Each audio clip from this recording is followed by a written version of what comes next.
thank you so much for being here. Thank you all. It's lovely to see so many of you here, and so nice to be amongst people who are willing to fight for their country. You know, that is what matters, is being amongst people willing to stand up and fight for what is right. And that's all of you in this room. So I say thank you very much for being here. I always feel about coming to America, you know, it's like being in a warm bath. I get here, it's relaxing, it feels good, the people are nice. Not that I'm surrounded by people when I'm in a bath normally, you understand. But when I'm in the UK, it's rather like being in a cold shower. You know, you just stand there and withstand it while it hurts you with the cold of it all. And that's where I come from. So just to sort of clear up some points before I start, I'm not Milo. And I'm not Milo's mum either. And neither am I an angry Ellen DeGeneres, which I also get. I don't think I look anything like her. I don't even understand it. Or I get the female Farage quite a lot as well. But I am none of those things. My name is Katie Hopkins, and I spend a great deal of my time these days in no-go zones around the world, highlighting what surely faces us all if we don't stand up and fight back to the dangers in our midst. And I'd like to share with you some of those experiences that I've had as I've traveled around, if I may. The threat against me, myself, as a white Christian conservative, has become a little bit more real of late. Sometimes I feel like I'm up there on the endangered species list, you know, with the black rhino, except he has an advantage because he's black. I am under attack, as so many of us are. Only last week, a lovely lady called she was in a plot to behead me with her partner. He was called Yara I think. I mean, I don't know. Excuse me if I pronounce those names wrong. But yeah, thank you. They had a plot between them to chop my head off as a wedding gift to each other. She went out and she bought a plastic dummy for him to practice on and a hunting knife, and they practiced chopping my head off. It was a plot. There was 10 guys from our police force who came to my house in the middle of the night and installed alarms in my house and told me not to worry. Yeah, all right then. But fortunately now they have been found guilty and sent down. But these are the sorts of threats you face if you speak out against this religion. And this is why they try to, or how they try to silence you. And that's why I'm here really speaking out, because if I live to fight another day, then so do we all. And I think that's important. And my message is very simple. Do not let this great country fall as we have fallen. Do not let yourselves become the UK. Do not let happen to you what has happened to us. Let us be a warning. You know, and I'm not here to knock my country. I love my country. I wanted to fight for my country. I was sponsored through Sandhurst by the Royal Intelligence Corps. I had a 35-year regular commission. We went in as a platoon of 32 girls, and we came out as 8 more or less men. But that's what I wanted to do. I wanted to be the first female general. My epilepsy put pay to that. But that was always my ambition. So I do love my country, but this fight is real. The UK today is a place that few of us recognise. I get letters and emails from 60 and 70-year-olds, really upsetting ones. They're struggling to make sense of the country that they love, you know, just like my mum and dad. And they ask me, you know, has the world gone mad? You know, what's going on? How have things changed so fast? And some of them emailed to tell me that they're glad that they're old because their time here is nearly up and they won't have to live to see their country fall. And those are truly upsetting. They're hard messages to read, and they're really hard messages to respond to as well. And I'm wary of painting too depressing a picture. I've not come here to be part of the fear. I've not come here to talk my country down or to fail to see the good in Britain. But there are some blunt truths I think it's my duty to tell. You're more likely to be raped in London than in New York. You're more likely to be attacked with acid from a guy on a moped in East London than in Islamabad. And when it comes to terror, the head of the UK MI5 said the risk is now impossible to contain or to control. Our police officers in Muslim-controlled areas of the UK emailed me and alleged that the local imam at the mosque is in charge of selecting the police officers he will allow to patrol his areas and his neighbourhoods. In a relentless programme of appeasement by the establishment, they seem to put the lives of the jihadi and the Muslim mafia ahead of the lives of our own daughters. And in the latest recruitment round for our police, white British males were excluded from the day's coaching on how to pass the recruitment day. You were only allowed to attend if you were Muslim or gay or ethnic minority or black. You could not apply if you were a regular white guy from Britain or a regular white woman from Britain. I applied for a place for my husband just to see if he'd get through. You know, he's vaguely male. But they said no. Without a minority card to play or a race card, you've got no grounds for redress in my country anymore. And the UK is now formed of two distinct territories. There's Londonistan, as I see it, and then there's a place called the rest of the UK. If you took Britain and put it on its side, it's kind of like a little baby America. You know, you have the big areas that are very liberal leaning, like London, like New York, like California. Like London is California, like the bad bits as far as I see it. And all the good bits of America are the people I see here today. London is Bill de Blasio's New York. And I believe he's an utter cockwomble, if ever I met one. That's quite a British word. Bill de Blasio may be tall, but he's the smallest man I know. And there is a better place, a place where I live, where my children live. It's called the rest of the UK. It's a place where hard-working Brits just want to do a fair day's work for a fair day's pay. They want to look after their families. They want to love their country. They'll fight for their country. They support Trump. They voted Brexit. And occasionally we want to have a barbecue with our families, but we can't because it rains all the time. But you know, it's a good place. And it's a place where I come from. And it's a place where I put my lovely husband and my children. And it's the place that I live in. A place called the rest of the UK, where people have grown weary about speaking out because it's just not worth the hassle. There's a mass silencing of thought from the Brexiteers, of us deplorables, considered racist or stupid or wrong. We're browbeaten into shutting up. But you know, we're still here. There's a quiet rumble of discontent at the state of Londonistan, and that rumble is getting louder. Our win for Brexit was just like your win for Trump. And I went on CNN a week before Trump was elected and called it. I told them, yes, he will win, you just can't hear it. That went down really well. And her face was a little like a slapped bottom. But when we stand together, our voices are heard. And the quiet rumblings turn into a roar. And we're not alone. Across Poland and Italy and Austria and Germany, the voices of the discontented are rising up to reject the globalists' voices and the agenda of the people that are managing the decline of Europe and letting us fall. Sebastian Kurz's People's Party, the Patriots of Poland, in Germany, the AfD, the Alternative for Deutschland. You can feel the determination of the people I talk to make change happen. I can feel the possibilities.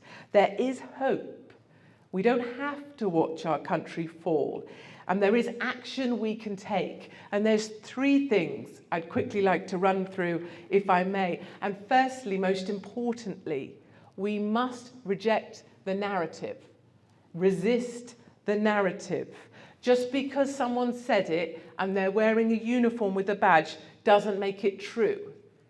If we're scared, a strong narrative can be reassuring, like when we're little and bad things happen and you run and tell your teacher. Well, so too with terror. We look around for someone in a uniform to tell us what to do. These days in the UK, they say run, hide, tell. My granddad fought in the war. These were not orders that he would recognise. And in the quiet calm of our streets, when the threat is neutralised and yet another terrorist is taken down, the media machine goes into action. And it's terrifying to observe. We stand united. We are not cowed. The terrorists will never win. Repeated over and over by the Muslim mayor, by our Prime Minister, by the Chief of Police. The mantra of multicultural acceptance, the same script every single time. We stand united. We are not cowed. We stand shoulder to shoulder. And the media run around with their cameras showing people drinking cups of tea like that's going to solve the problem. The real truth is not this fabrication. We do not stand united. Our daughters are left crumpled on the sidewalk. Some lost limbs under a truck, like the images you had of those bikes strewn across the cycle path in New York that time, the Argentinians. We do not carry on as normal. Mothers and fathers are burying their daughters. We're just into the 1-year anniversary of the Manchester Arena attacks. A boy I know wrote to me, and he's learning to use his legs again, still, after they were blown apart in Manchester, and he doesn't carry on as normal. Others seem to carry on as normal because what's the alternative? What, hiding in your home? Is that defeat? It's not normal to build walls on bridges or rings of steel around our Christmas markets, but that's what we have to do in Europe. And if this is terror losing, I would hate to see terror win. Enough of the candle lights. Enough of your hashtags. Enough of your heart-shaped gestures at the sky. Enough of turning on and off the lights of the Eiffel Tower. I'm epileptic. Flashing lights don't do me any favour whatsoever. You know, I wrote this all in a column of mine, and I was reported to the British Metropolitan Police for hate crime and for inciting violence against Muslims. We must resist the narrative. The second thing we can do is to arm ourselves, not just with the help of the NRA, although I am now a card-carrying member of the NRA, thank God, even though I can't carry anything back home. I can't even carry an electric toothbrush to defend myself with, but I still am a card-carrying member. On my car, it says I am an NRA member. Every other mum on the school run has baby on board. I have bullets on board my car. That's what I like to think, even though I don't. But sadly in the UK, we don't have the luxury of the Second Amendment like you do. Our police on our streets are armed with the equivalent of Clorox and a Band-Aid. Some even have a note from their mother excusing them from games, I think. But you know what? We can arm ourselves with information. Information that we find closest to the source, not from Google or fed through some kind of filter from the Fruit Loops in California on Facebook. We must look for our own truths. I spent 48 hours in the migrant camp in Calais, in the jungle. Quite appropriate, it seems to me, where African migrants masquerading as children and asylum seekers fought their way through tear gas and steel fencing to break into the trucks crossing from France to Dover to sneak into the UK. My photographer was lynched, wasn't Oliver. His camera was stolen, his wallet taken, he was beaten up. And he went home because he was so badly beaten. I had my arm dislocated from my trouble. And they came for us with steel bars. We were put in the back of a van and taken out of the camp to safety. I went back in the next day and I was told to cover up by the charity workers there. The do-gooders, the Democrats, you know the types. They told me to cover up my shoulders because it was offensive to the Muslim men. So I stripped off. And they didn't like my tiny tits much better either.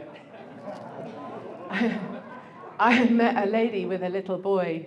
You know, I was trying to find this quieter story, real women in that camp and their problems. And so with her, with her little boy, it was the first child I'd actually seen in the migrant camp, the first one.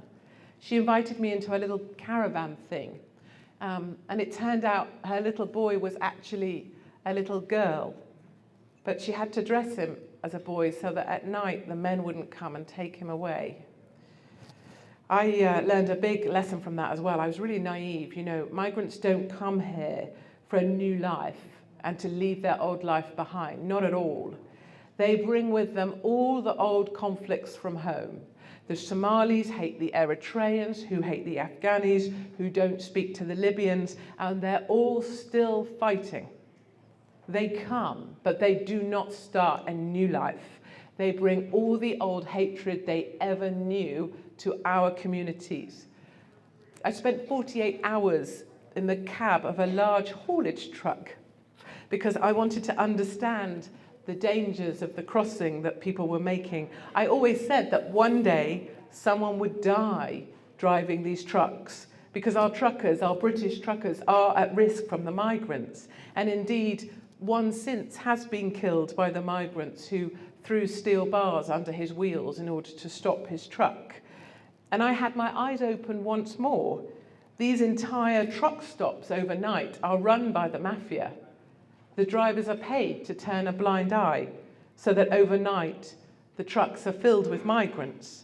Officers at the port are paid to turn a blind eye and wave these trucks through. It's much more systematic than we imagine. I travelled from the coast of Libya to southern Italy to join the migrants crossing the Med. And you know, there's charity boats. They call themselves Save the Children. You know, the NGOs, the rescue boats. Nothing like that at all.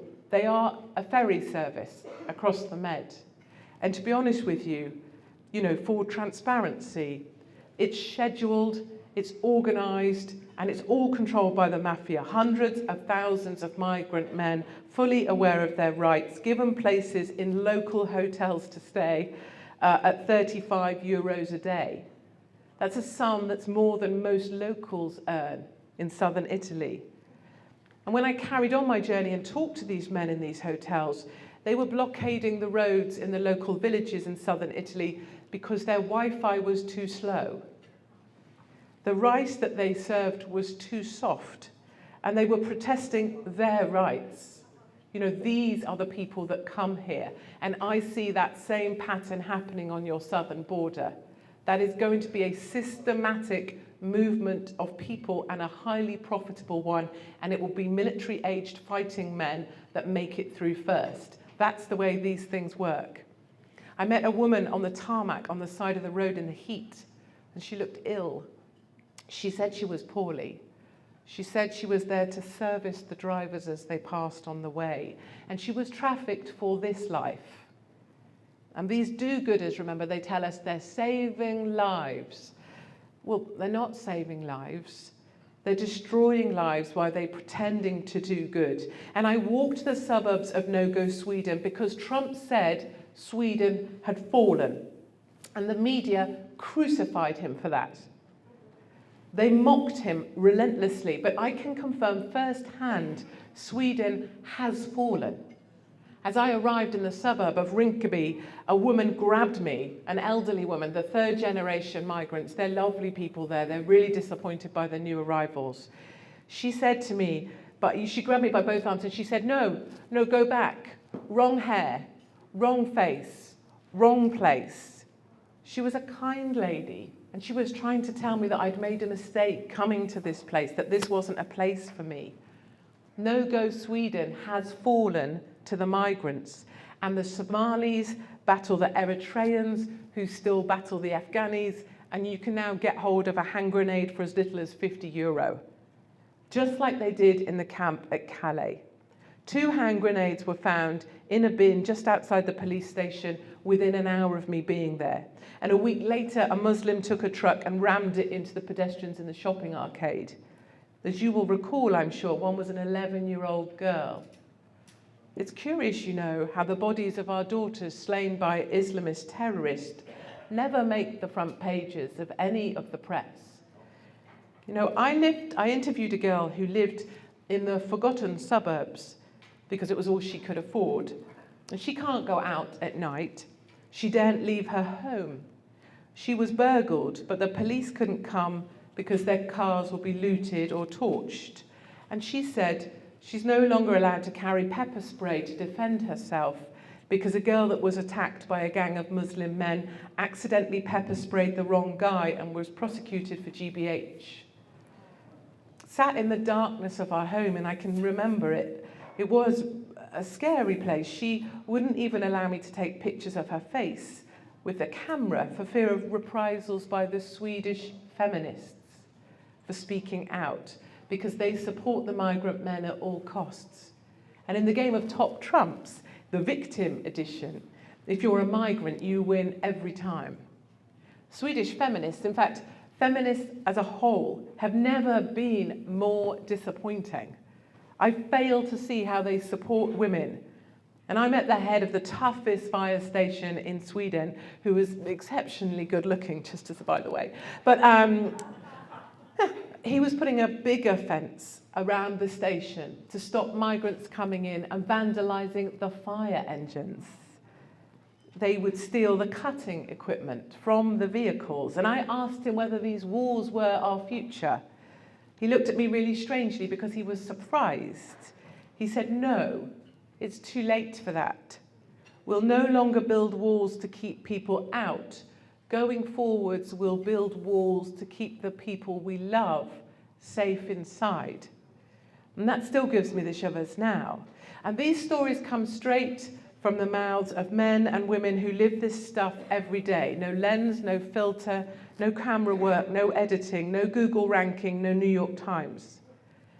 I recently got back from joining the white farmers of South Africa being ethnically cleansed from their land. They think within 3 years there will be no more white farmers at all left to farm the lands because the ANC condones the killing of whites. And I learned firsthand there about their horrific truths that the media won't acknowledge because they're the wrong colour. You can only be racist, it seems, if you're white. And they never understand these things.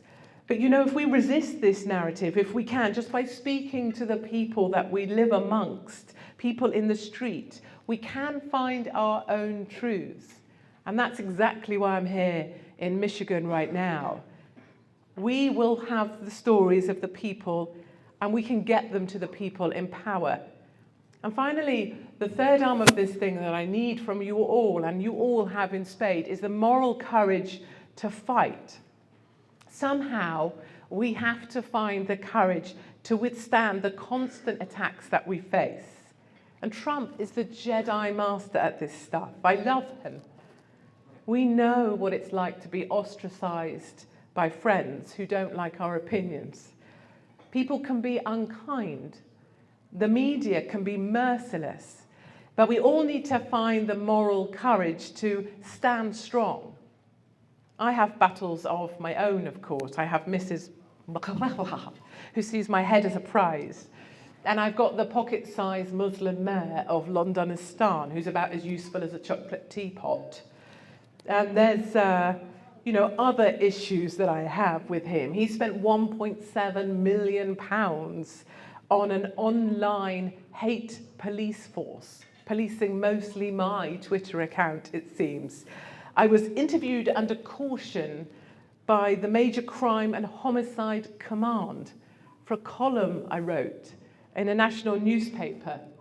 I was referred to the Crown Prosecution Service for my commentary on life because a complaint was made by the Society of Black Lawyers.